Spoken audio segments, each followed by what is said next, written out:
Bienvenidas y bienvenidos a Si Conectamos, tu podcast para hablar de lo que sentimos y lo que nos pasa sin filtros. ¿Cómo estamos el día de hoy, Luis? Aquí con mucha intriga de saber qué va a venir el día de hoy, de qué vamos a hablar.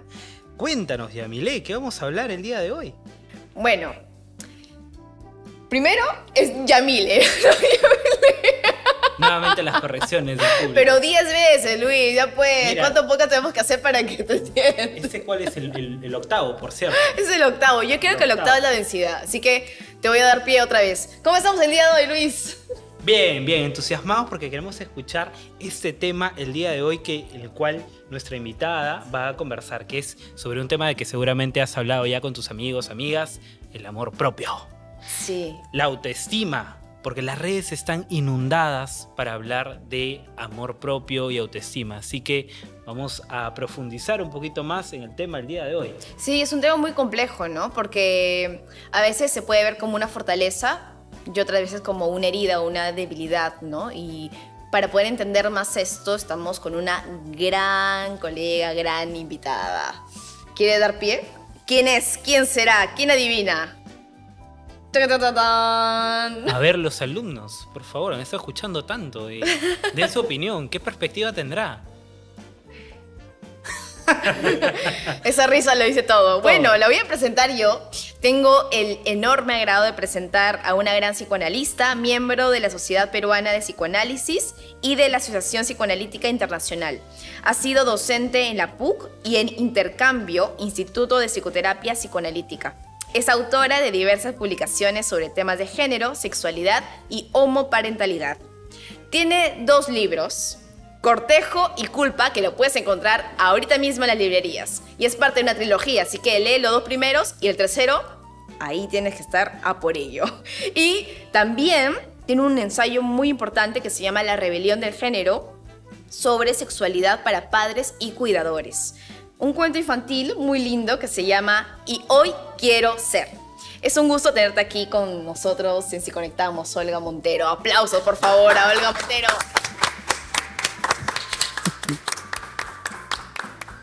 Muchas gracias. Estoy feliz de estar con ustedes. Yami, Luis, feliz de conversar. Bueno, pues vamos entonces a introducirnos al tema y para ello queríamos empezar con una pregunta así de abierta. ¿Qué es el autoestima? ¿Por qué es tan importante realmente? ¿O es que está demasiado sobrevalorado el concepto? Porque ya hemos dicho, está inundado en las redes sobre autoestima y amor propio. Es un tema fundamental. La autoestima, muy bien definida, es el amor que nos tenemos. Y es muy importante porque en la medida que nos amamos y nos reconocemos como seres valiosos, es que marca nuestra vida y la dirige en el futuro. ¿A qué me refiero? Nosotros somos lo que nuestros criadores, nuestros padres, nuestros primeros vínculos nos dicen que somos. Si somos criados con cariño, si somos cuidados con confianza, con predictibilidad, si se nos dice que somos hábiles o bonitos o buenos o inteligentes, terminamos siéndolo.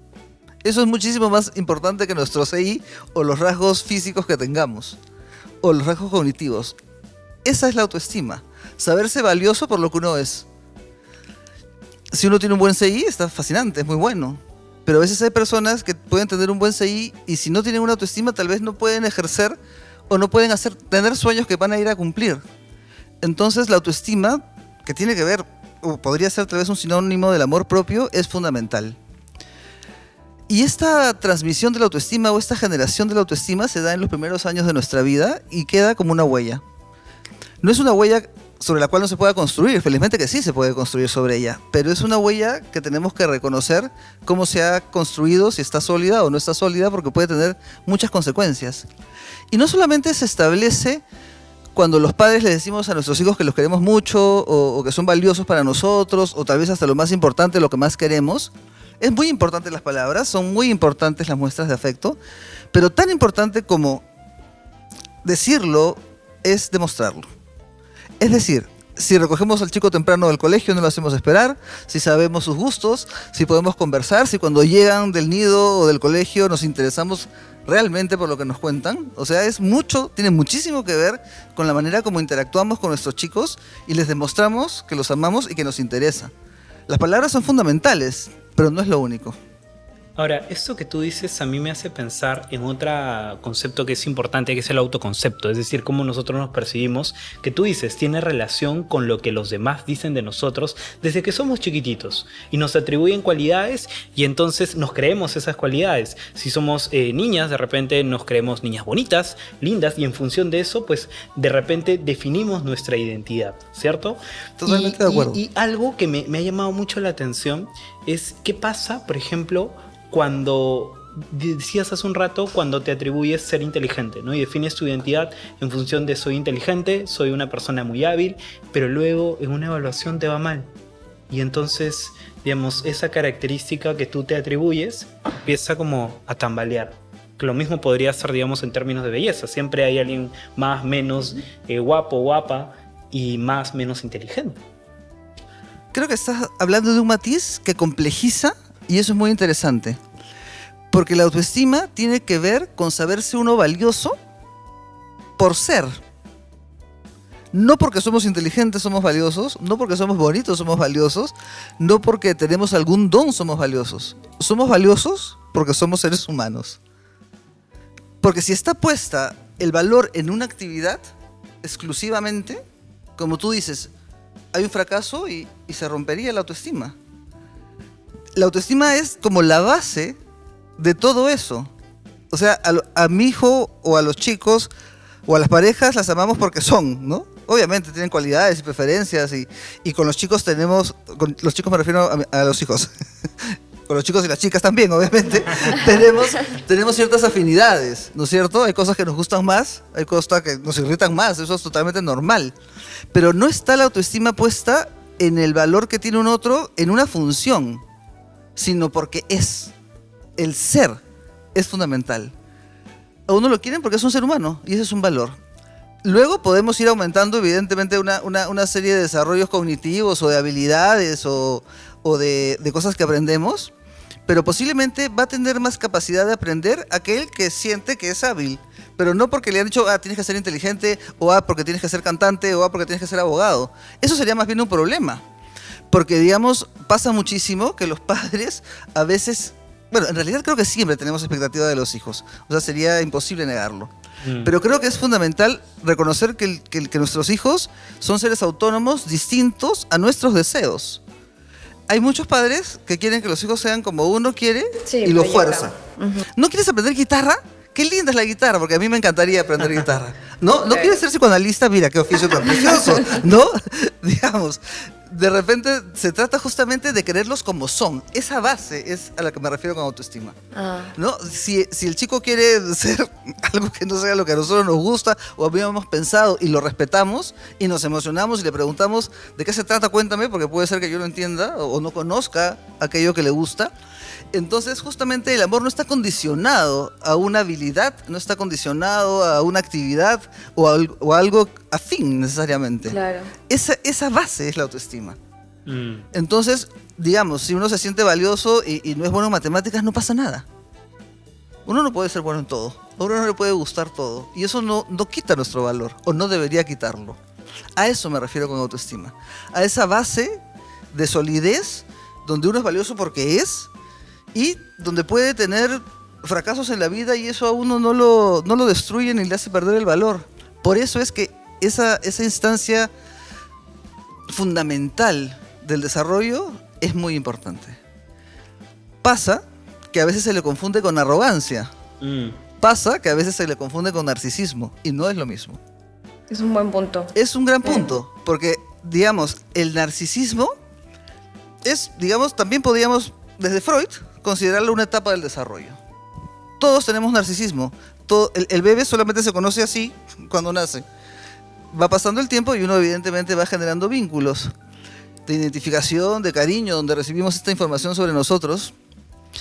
Es, digamos, como absolutamente natural un reservorio narcisista.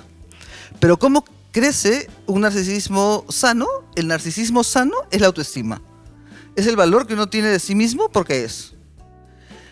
El narcisismo maligno, es decir, el narcisismo patológico, es aquella persona que siente que ella es la única valiosa y que los demás no valen nada.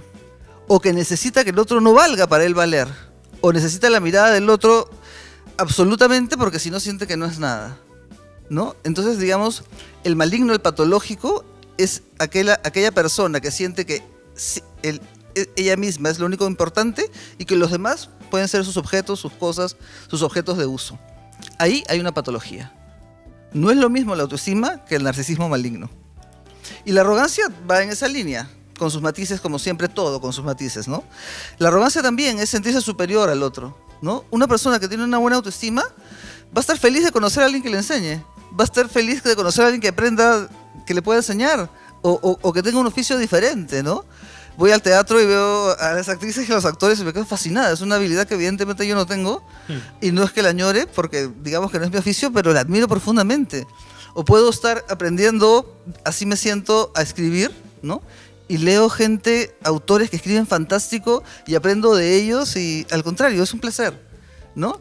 Aquella persona arrogante, digamos, es aquella que siente que solo lo suyo vale, que solo lo suyo es bueno y que está construido sobre una sensación de superioridad que en realidad creo que lo único que delata es una falta de autoestima. Interesante, ¿no? Porque es muy importante hacer esta diferenciación porque también es el otro lado, que hay personas que no pueden apreciar sus cualidades porque sienten que no son humildes, ¿no? O como pasa mucho eso. Eso es absolutamente como, cierto. Ay, oye, qué inteligente eres. Ay, no, ¿no? Cuando de pronto y es también como saberte que tienes herramientas buenas, ¿no? No minimizarlas. Ese punto que tocas es fundamental. He escuchado a muchas personas, ¿no? Donde hay uno le reconoce algo y siente que si lo acepta, que si acepta ese halago o que si acepta ese reconocimiento, es un arrogante. Y no. Que va de los aplausos también, de repente en algún momento, ¿no? Ay, no para tanto, no para tanto. O sea, digamos, nosotros somos seres, o sea, el ser humano es el ser posiblemente más carente que el nacimiento, donde necesita que lo amen para vivir, psíquicamente y físicamente. Si a un bebé alguien no lo recoge y lo cuida, el bebé se muere, físicamente o psíquicamente, o ambas. Entonces somos seres necesitados de amor por esencia, y somos seres humanos necesitados de reconocimiento por esencia. Cuando la tenemos de manera suficiente en la infancia, vivimos sabiéndonos valiosos. Y cuando no la vivimos buscando permanentemente. Y eso se puede reparar, por supuesto. Hay vínculos que sanan, hay encuentros que curan. Y no, yo soy psicoanalista y creo absolutamente en la psicoterapia y en el psicoanálisis, pero no solamente los psicoanalistas o los terapeutas, o sea, también una buena pareja, un buen amigo, un hermano mayor, ¿no? Vínculos que sanan, hay también, felizmente, muchísimo, ¿no? Sí. O sea, evidentemente los padres tenemos una enorme responsabilidad, por supuesto, pero gracias a Dios, digamos, el alma, digamos, hay almas que nos pueden salvar la vida. Y Olga, ¿por qué crees que tanto se está hablando del amor propio, del quererse a uno mismo, sobre todo en redes sociales, ¿no? Y cómo también se está abordando desde esos espacios de redes sociales, desde una publicación, pero de pronto a veces también se puede hasta, no sé si distorsionar de pronto ese propio hecho, ¿no? Yo creo que es bien importante cuando hablamos de algo, definir de qué estamos hablando, ¿no? Digamos, esta breve distinción que hemos hecho creo que marca una diferencia en los conceptos y en las concepciones. Yo lo que tengo, la impresión, es de que justamente el narcisismo maligno, ¿no? Las personas que son muy demandantes, que quieren toda la atención para sí mismos, que no respetan a los otros, que no respetan que el otro le ponga límites, hace lo que ahora en redes y en la vida se denominan relaciones tóxicas, ¿no? Y creo que las parejas que tienen una pareja narcisista son relaciones muy difíciles porque las personas narcisistas no pueden ser empáticos ni reconocer al otro. Solo va a reconocer sus propias necesidades. Entonces yo creo que el tema de la autoestima y el amor propio surge como una contraparte del narcisismo maligno. Es decir, se habla muchísimo de la importancia de quererse para poder poner límites a lo que no nos gusta. Entonces también yo tengo la impresión que tiene que ver con eso, esa proliferación del tema, que sí siento que es muy importante, pero que, como tú dices, hay que marcar de qué se trata y en qué contextos también lo conversamos, ¿no? Entonces, digamos, se alerta mucho a que una persona con autoestima y con amor propio posiblemente no caiga en las redes de un narcisismo maligno, porque sería capaz de poner los límites, de marcar lo que no le gusta y de hacerse respetar. Y eso también tiene que ver con la autoestima, por supuesto. Claro, uno encuentra, digamos, comentarios, frases dentro de redes sociales en las que te dicen primero tú, ¿no? Segundo tú, tercero tú. Entonces yo ahí me quedo pensando, ¿no? Porque de quienes vienen, de repente probablemente ese tipo de comentarios, no sé, hay que ver caso por caso, ¿no? Pero creo que a veces viene de este otro lado, como tú le has denominado, narcisismo más maligno, ¿no? En donde me miro yo y me miro yo mis necesidades siempre y me olvido del otro. Eso no es autoestima. Exactamente. O sea, primero yo, segundo yo, tercero yo, no es sano. Por supuesto que tenemos que querernos. Por supuesto que tenemos que sabernos valiosos. Por supuesto que tenemos que poner los límites a lo que nos agrede o a lo que nos falta el respeto. Absolutamente. Y en ese sentido la autoestima, venimos conversando, es fundamental. Pero tan fundamental como amarse a uno mismo es amar a los otros. Digamos, el amor al otro es salud. La capacidad de amor, la capacidad de empatía, la capacidad de ponerse en el lugar del otro es lo que nos hace humanos. Entonces, exactamente, ¿no? O sea, digamos, no solamente es el amor a uno, por supuesto que sí, pero el amor a los otros es fundamental, ¿no? Digamos, entonces, si fuera que solamente nos tenemos que amar a nosotros mismos, ahí estamos hablando de un narcisismo patológico. Aparte, uno también se puede encontrar y querer y valorarse en base a las dinámicas sociales que tiene. ¿Cómo así? A ver, explícanos, no sé, porque no, pues me quedé pensando. Me parece lindo, es una conversación, o sea, claro. Que a veces uno no puede identificar ciertas cosas valiosas que tiene si es que se queda sumergido en uno mismo o una misma. O sea, a veces es necesario compartir con los demás socialmente para decir, claro, me identifico de tal forma y es algo que yo estoy poniéndole plus en este medio social, ¿no? Como solamente también vinculándonos podemos encontrar algo hermoso en nosotros y valioso. ¿Qué es lo que conversábamos desde el inicio, ¿no? O sea, digamos, el otro nos hace saber nuestro valor. Ahora, el otro tampoco es dueño de nuestro valor. Esos matices son fundamentales. O sea, es cierto que hay momentos en que uno no ve que está siendo hábil, ¿no? Lo estábamos conversando, o no somos buenos en algo, y alguien nos lo hace ver y nos está aportando un conocimiento de nosotros que no teníamos. Creo que a eso te refieres, y estoy totalmente de acuerdo, ¿no? Digamos que uno se encuentra, por ejemplo, con un buen profesor, ¿no? Y uno tímidamente da una opinión porque tiene roche, o de repente no es tan inteligente, o teme no serlo, ¿no?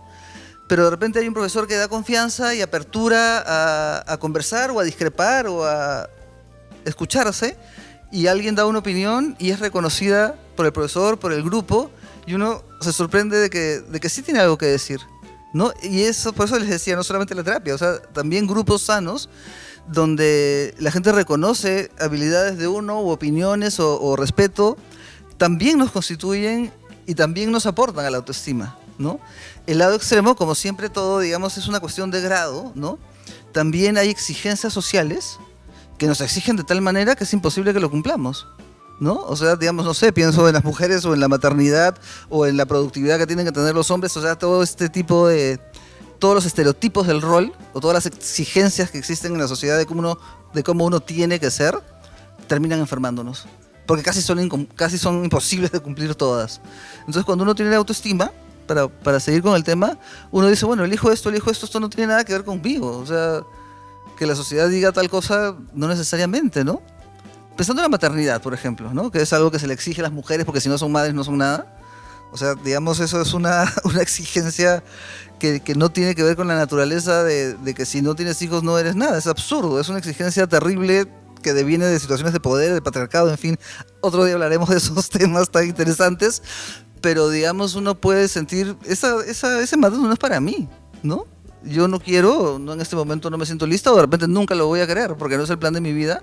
Y también podernos independizarnos de aquellos mandatos también tiene que ver con la autoestima. Es decir, la autoestima tiene que ver con el valor que uno tiene y el derecho de ser como es, no como me dicen que soy. Y eso, en ese sentido, los primeros vínculos son fundamentales, esto que hablábamos, ¿no? Si los padres quieren que los hijos sean exactos a nosotros, ahí casi que uno entiende que tiene que ser el deseo del otro, que tiene que cumplir el deseo del otro, y que si no lo cumple no vale, ¿no? Se dan ese tipo de malos entendidos. Si los primeros vínculos son te respeto como eres, te acompaño en lo que quieras, uno siente que puede ser y que puede cumplir los propios sueños, no los sueños de algún otro, ¿no? Entonces la autoestima salva inclusive de relaciones tóxicas en ese sentido. Porque si estamos pensando en un narcisista como alguien que se quiere solo a sí mismo, va a querer que su pareja haga lo que él quiere o ella quiere, no pongo género. Hay narcisismo en todas las personas, con ciertos grados obviamente más y menos, como hemos conversado. Pero estar al servicio del deseo del otro tampoco es sano. Ujú. Entonces, digamos, ahí en ese sentido la autoestima es una buena vacuna contra aquellos que quieren doblegarnos, sea una persona, una institución o una comunidad, ¿no? Una buena metáfora, ¿no? Una vacuna, dicho, una forma de cuidarnos y de protegernos probablemente de estos vínculos más tóxicos. Ahora, para cuidarse a uno mismo y para quererse a uno mismo, que es parte de la autoestima, uno tiene que conocerse, ¿no? Y para conocerse, pues uno tiene que trabajar probablemente en su autoconcepto y conocer sus luces, conocer sus sombras, las cosas que no hace bien y digamos, medianamente aceptarlas y trabajar en las que, bueno, finalmente quieras trabajar y quieras digamos, hacerte cargo, ¿no? Hay también, por otro lado, una sobreexigencia del mundo contemporáneo que todo el tiempo te está diciendo tienes que ser mejor, tienes que ser bueno, tienes que trabajar en lo que tienes y no sé qué, ¿no? Una especie de insaciable, ¿no? De sensación insatisfecha de que ya cuando tenga esto estaré mejor y cuando tenga lo otro estaré mejor y de repente me falta tal operación para ya o tal cosa, ¿no? Para ya ser feliz y eso nunca tiene fondo, ¿no? Eso nunca tiene fin. Y hay aspectos muy importantes en lo que mencionas.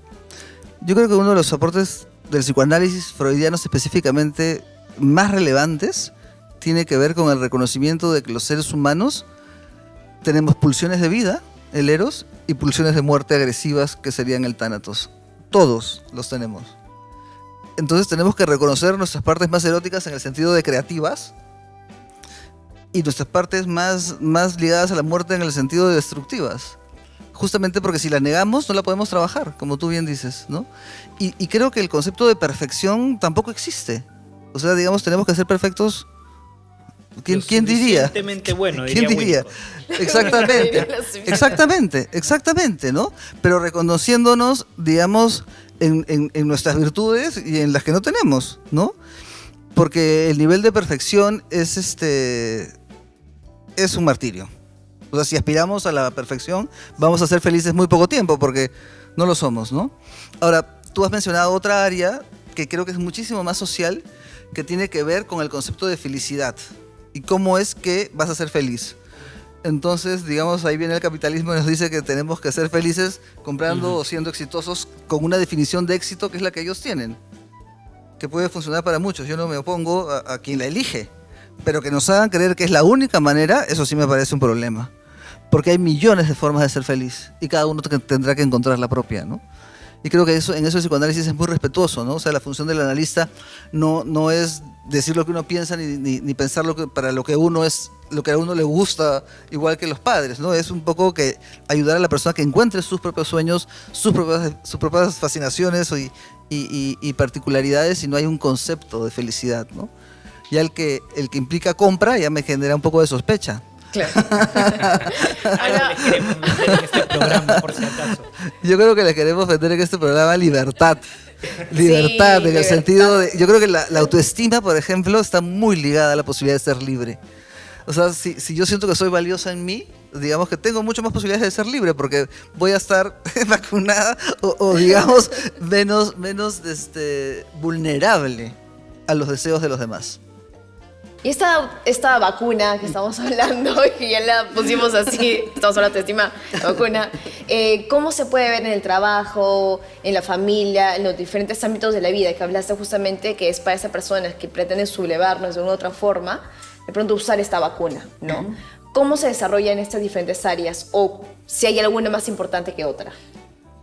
Yo creo que La más importante es, o sea, digamos, en términos generales, tener una autoestima sólida, ¿no? Digamos, va a hacer que funcionemos más o menos en salud en todas las áreas, ¿no? En un área de pareja, es decir, buscando la reciprocidad, ¿no? Que no es un 50-50, ¿no? Posiblemente las negociaciones no tienen que ser exactas, yo no creo mucho, bueno, será porque soy muy mal en matemáticas y mal en proporciones, pero yo creo que la reciprocidad es fundamental. Y no lo digo yo, lo dice Freud. O sea, Freud plantea que la manera, respondería a tu pregunta desde Freud, ¿no? La manera en la cual la autoestima crece es, lo voy a poner en fácil, cuando uno cumple sus sueños, porque todos tenemos metas, ¿no? Mayores o menores. Hay, no sé, como las más relevantes o las más importantes, pero también tenemos muchos sueños, bueno, y eso es fantástico, ¿no?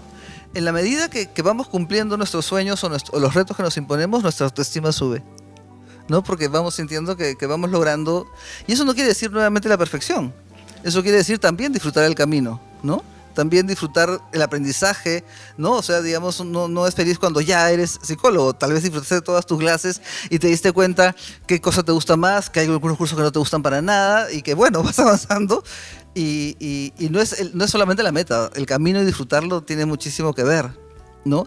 Y en el amor, ¿no? Cuando tú me hablas de la familia o de la pareja, la autoestima crece cuando uno es correspondido, obviamente. Cuando uno no es correspondido o digamos la balanza está muy desbalanceada, evidentemente la autoestima sufre, Claro. ¿no? Porque digamos somos absolutamente sensibles al desamor, yo diría que todos los humanos. O sea, Con autoestima o sin autoestima, los que tienen baja autoestima evidentemente la pasan mucho peor, porque está en juego su propio valor. Y también alguien que tiene la autoestima buena, tampoco pues somos inmunes al mundo, ¿no? Tampoco, ¿no? Tampoco estamos hablando de ideales perfectos, estamos hablando de recursos de salud mental importantes, pero que también somos inmunes a las cosas que nos ocurren. Y puede ser una persona que tiene muy buena autoestima, pero de pronto identifica que ha sido herida esa autoestima. En Absolutamente. un momento, ¿no? Y otra vez como tener esas herramientas de reconstruirla. Absolutamente. O sea, digamos, en el duelo de una pareja, digamos, por supuesto que nos golpea que no nos amen. Y hay muchas formas de reaccionar a eso, más sanas que otras, ¿no? Claro. Pero, digamos, aceptar sí, porque no todo el mundo nos puede querer, a veces nos duele, y hay que hacer los duelos correspondientes, ¿no? Sí, no somos, o sea, sí la vacuna ayuda, pero no nos hace inmunes a los golpes de la vida tampoco, Sí. ¿no? O puede ser una segunda dosis mejor. Ah, eso está bonito. Un reforzamiento. Pero eso es muy importante, importante porque ese refuerzo puede venir de otras personas. Sí. ¿No? Hay muchas personas que es lo que estábamos conversando, ¿no? Que con su amor o con su amistad o con el valor que nos tiene, nos vuelve a dar una buena dosis de autoestima o de vacuna, y efectivamente, estoy totalmente de acuerdo contigo. Hay que patentar esa parte también. Ya, por favor, patentar. Muy bien. Y yo me quedé pensando en esto último, en esto que tú estabas comentando sobre aquellas personas que no son correspondidas, por ejemplo, en el amor, ¿no? Y entonces su valía, digamos, se ve afectada. ¿Qué pueden hacer en específico esas personas que sienten que no son correspondidos en el amor, ¿no? O sea, tocan puertas, no. El tema del amor es un gran tema, Claro. ¿no? Digamos, 2 horas. definitivamente el amor correspondido pues es un estado de felicidad pleno, ¿no? Porque justamente Freud planteaba, digamos, que la libido, ¿no? La capacidad generativa de amor era como una cantidad. Él era muy científico. Entonces él decía que en el enamoramiento uno estaba un poco psicótico porque casi toda su capacidad de libido, digamos el 90%, por decirlo bien alto, estaba totalmente entregado al otro. Entonces si el otro se va, se lleva ese 90% y nos quedamos absolutamente deprimidos. Y lo que tenemos que hacer es un duelo. Es un duelo para ir recuperando aquello que se fue con el otro. Y eso no solamente en el desamor, eso también en las pérdidas, en los duelos. El trabajo de duelo, como lo llama, es eso, ¿no? Es, digamos, uno ha puesto el amor en el otro que ya no está y hay que hacer un trabajo de duelo para recuperarlo. Y eso es un Claro. proceso.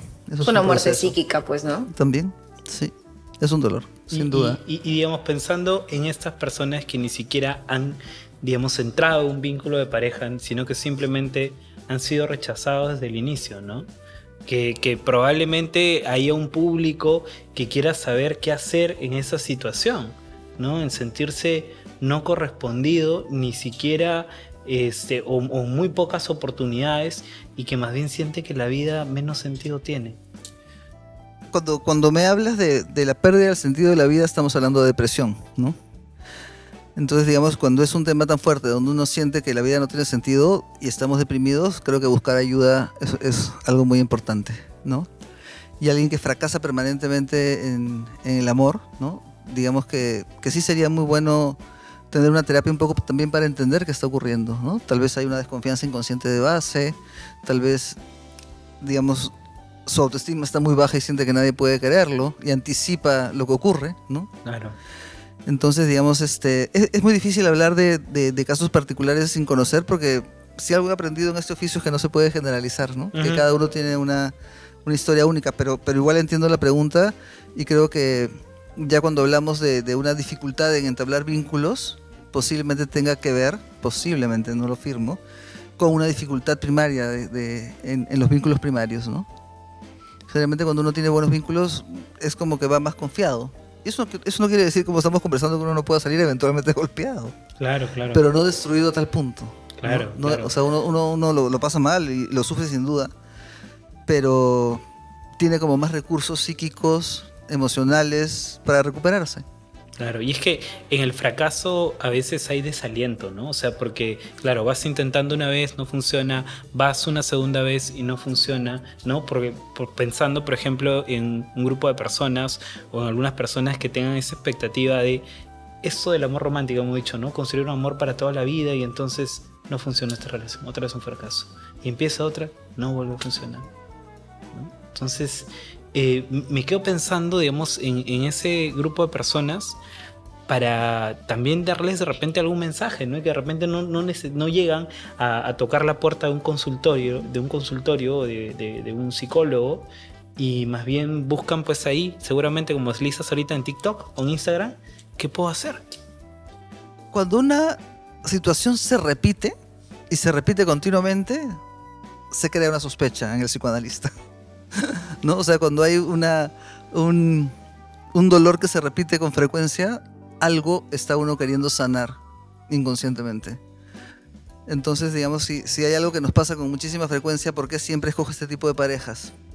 ¿Por qué no las reconozco, pero siempre me sigue pasando lo mismo? ¿Por qué tropiezo siempre con la misma piedra? Ahí hay un núcleo personal que uno tiene que revisar. Lo comúnmente ahora llamado como ¿qué patrón? ¿No? Exactamente. Estás siguiendo. Claro. Sí. ¿No? Entonces, digamos, Freud plantea, ¿no? Que uno repite para curarse, ¿no?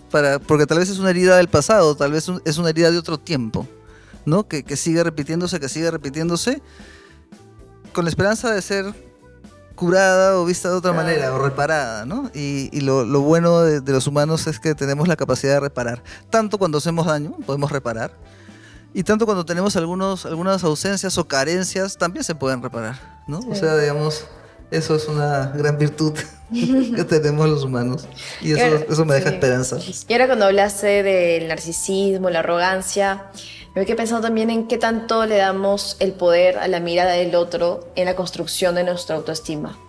Eso es un temaza, el tema. Porque si uno sabe que vale, es decir, si uno tiene autoestima, por supuesto que somos absolutamente necesitados del otro. O sea, nuestra precariedad humana al nacer nos hace seres que necesitamos amor y reconocimiento. O sea, eso por definición. El tema, como siempre, es el grado. Claro. ¿No? Entonces, evidentemente, si uno hace algo, seguramente vamos a terminar la entrevista y les voy a preguntar, ¿estuvo bien? ¿Salió bien? ¿Se entendió? Obviamente me va a interesar, ¿no es cierto?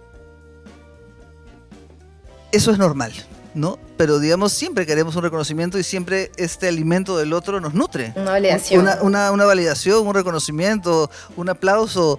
Digamos, alguien que me cuenta tu libro, me gustó y me encantó esta parte. Obviamente me fascina, ¿no? O sea, digamos, y además aprendo, porque hay personas que, en el caso de los libros, entienden cosas que yo no sabía ni que había dicho. Entonces es una comunicación fantástica. Entonces, por supuesto que no somos inmunes al otro. El problema es que cuando la autoestima es baja, el otro es casi el dueño de tu valor. O sea, necesitas el reconocimiento del otro para tener o sentir que tienes un valor. Ese es el problema. Y como siempre, es una cuestión de grado, ¿no? O sea, digamos, ¿necesitamos del otro? Te diría que siempre. ¿En qué magnitud lo necesitamos? Ese es el tema, ¿no? O sea, si hay algo que he hecho y no ha sido reconocido, entonces no valgo nada, hay un problema, ¿no? Si a alguien no le gustó una clase que dicté o no me entendió, bueno, trataré de ver pues en qué no fui clara y lo revisaré y lo escucharé con atención, ¿no? Y posiblemente lo pueda reparar y hacer mejor. Pero si me destruyo y digo no sirvo como profesora, me dedico a otra cosa y abandono, es otra reacción, ¿no? O sea, digamos, hay críticas en buena onda y hay críticas que nos hacen ver cosas que podemos hacer mejor y creo que la autoestima nos sostiene. No es que nos encante la crítica, creo que no. Creo que nos gustaría mucho más que nos digan que estuvo chévere, ¿no? Por supuesto. Pero si alguien hace una crítica y uno la puede escuchar, y uno puede decir de repente sí, o no me parece, pero ya, pues vamos a ver si de repente, ¿no? Y uno se revisa y efectivamente puede mejorar y no se ha quedado destruido, ni ha abandonado todo, ni se le fue el día perdido, y se puede levantar al día siguiente. Entonces estamos hablando de fortalezas.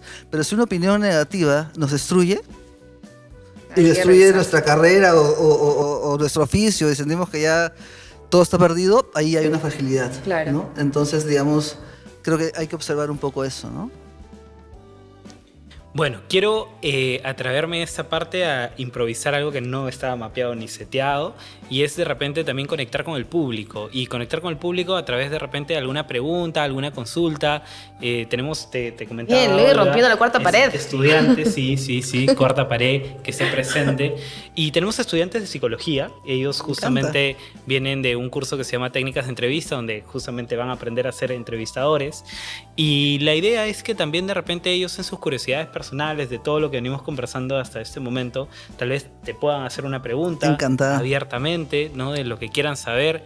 Así que ahí está. Tenemos un micrófono inalámbrico que felizmente con el cual podemos recoger sus preguntas. Si alguien se anima, puede venir justamente en este momento para poder escuchar. Ya tenemos a una persona que vemos que se mueve, así que adelante. Eso. Por favor. Bueno, mi nombre es Adrián Alejandro Fernández Álvarez. No soy estudiante de la carrera de psicología, ¿no? De la Universidad Ruiz de Montoya, pero bueno.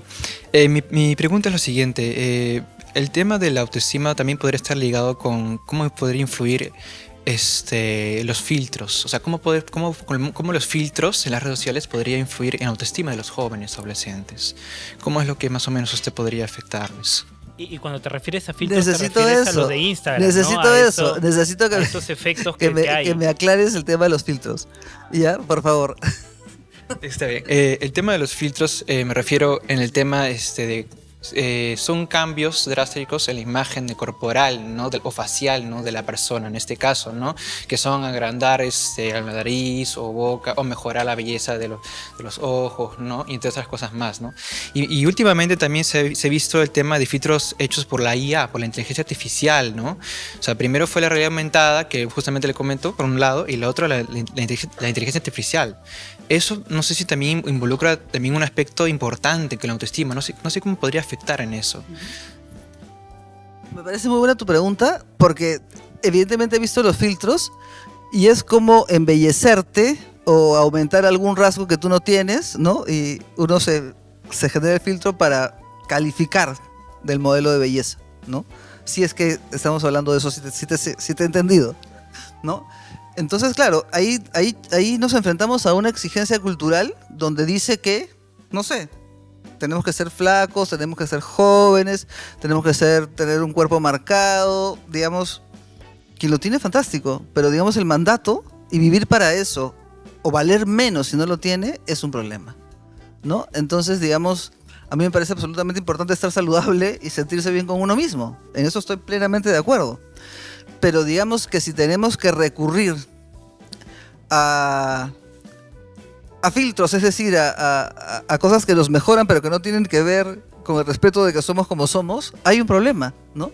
O sea, si digamos, mis hijos a veces me mandan pues voces graciosas o deformaciones que nos hacen reír. O sea, si es un juego, ¿no? O así te vas a ver a los 90 o así te veías a los 15, que evidentemente yo no los paso, ¿no?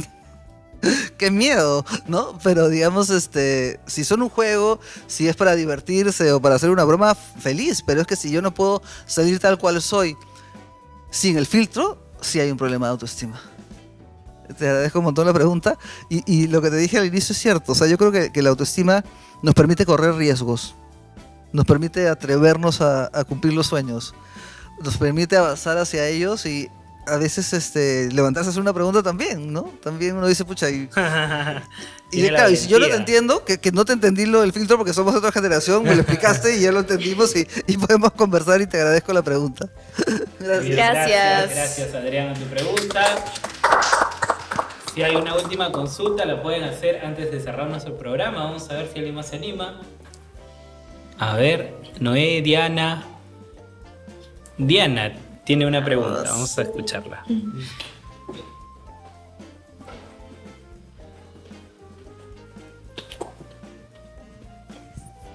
Hola, buenas noches. Mi nombre es Diana Chávez, soy alumna del profesor Luis Mío. También estudio psicología.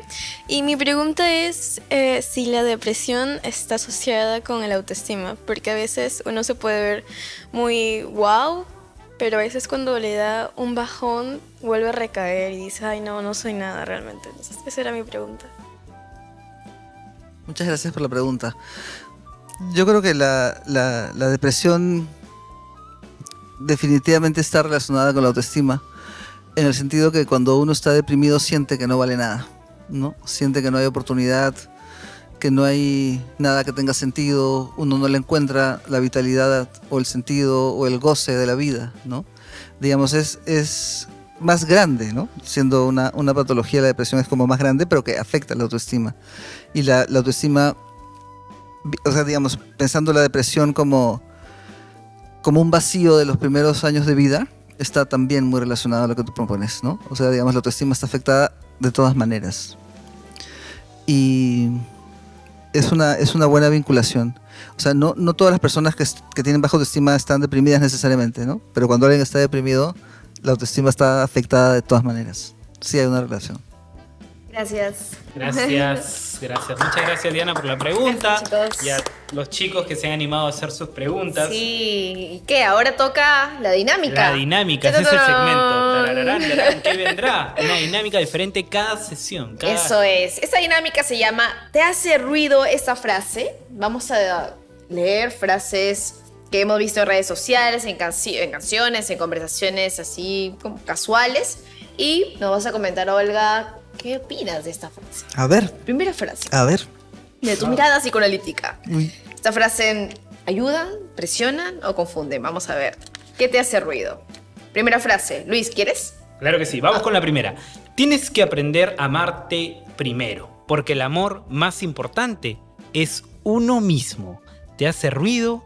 ¿Qué lo ves como terapeuta? ¿Cómo lo ves? Yo creo que, como hemos estado conversando, creo que es muy importante tener una autoestima y amarse a uno mismo.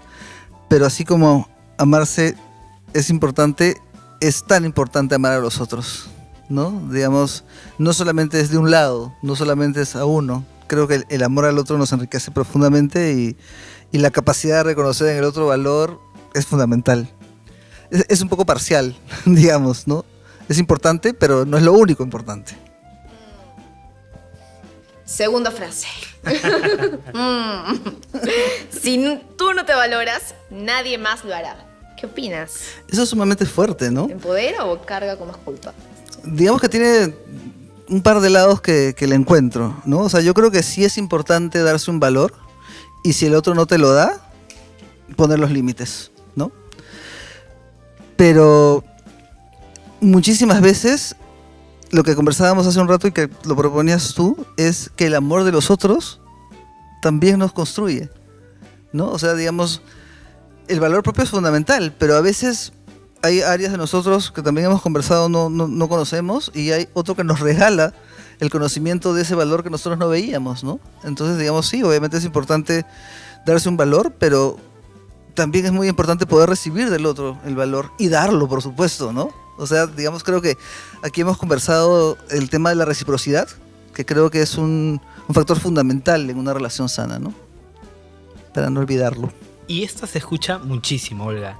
nadie puede hacerte feliz, solo tú puedes hacerlo.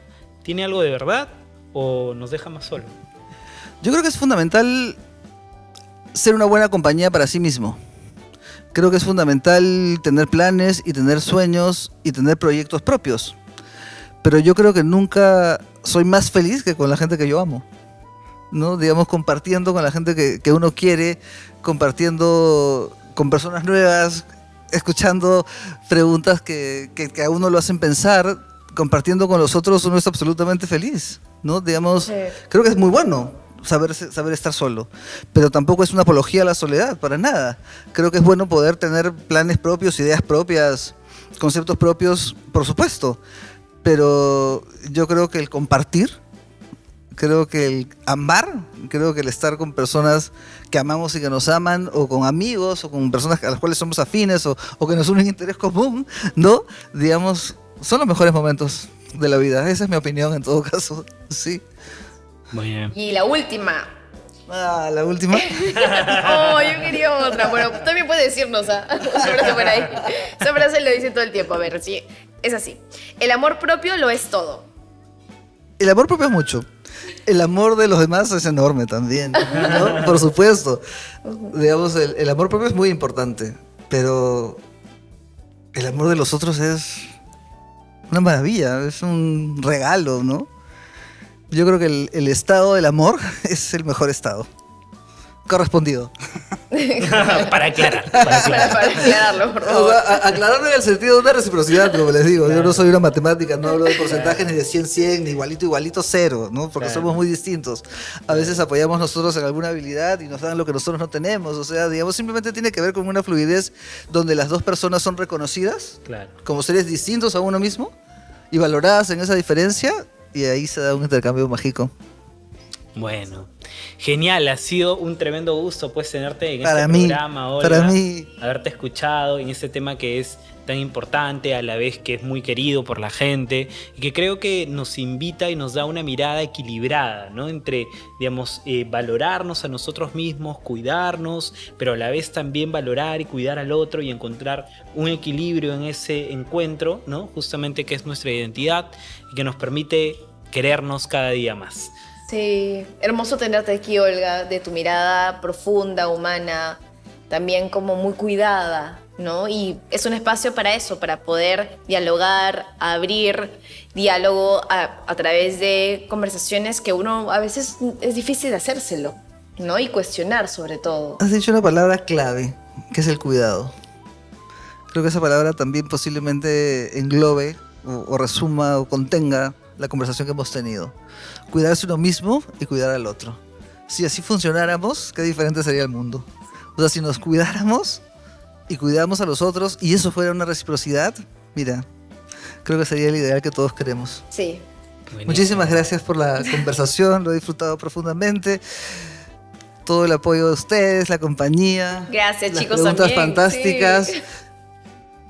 Yo siempre siento que cuando converso soy la que más aprendo, créanme. Gracias por estar. Gracias por la invitación. Bien, Gracias Me he a pasado ustedes muy que lo están lindo. viendo, escuchando Sí. también. Si les ha gustado justamente escuchar a Olga, pues Olga nos puede justamente, vamos a dejar ahí los enlaces para quienes estén interesados en sus libros. Olga nos ha comentado los múltiples libros que tiene y que ha escrito, y además Cortejo de Culpa es una de ellas. Hay una que es un ensayo, ¿no? Hay un ensayo. Cortejo es una, culpa es otra. Ah, mira. Sí. Y la tercera está en camino. La Pero tercera primero no- léete las dos. Múltiples me sobró así, exageración. Son 4, pero yo también espero y me ilusiona mucho que sean más. Gracias por esa visión. Bueno, buenísimo. Ahí para justamente hacer el cherry también en este programa. Muy bien. Gracias a todos, a los que han participado. Estamos orgullosos de cómo ha salido este podcast. Así, con sus espontaneidades. Como es la vida, como tiene que ser. Como es la vida, tal cual. Muy bien, pues muchísimas gracias y aplausos para todos, por favor. Hasta la próxima.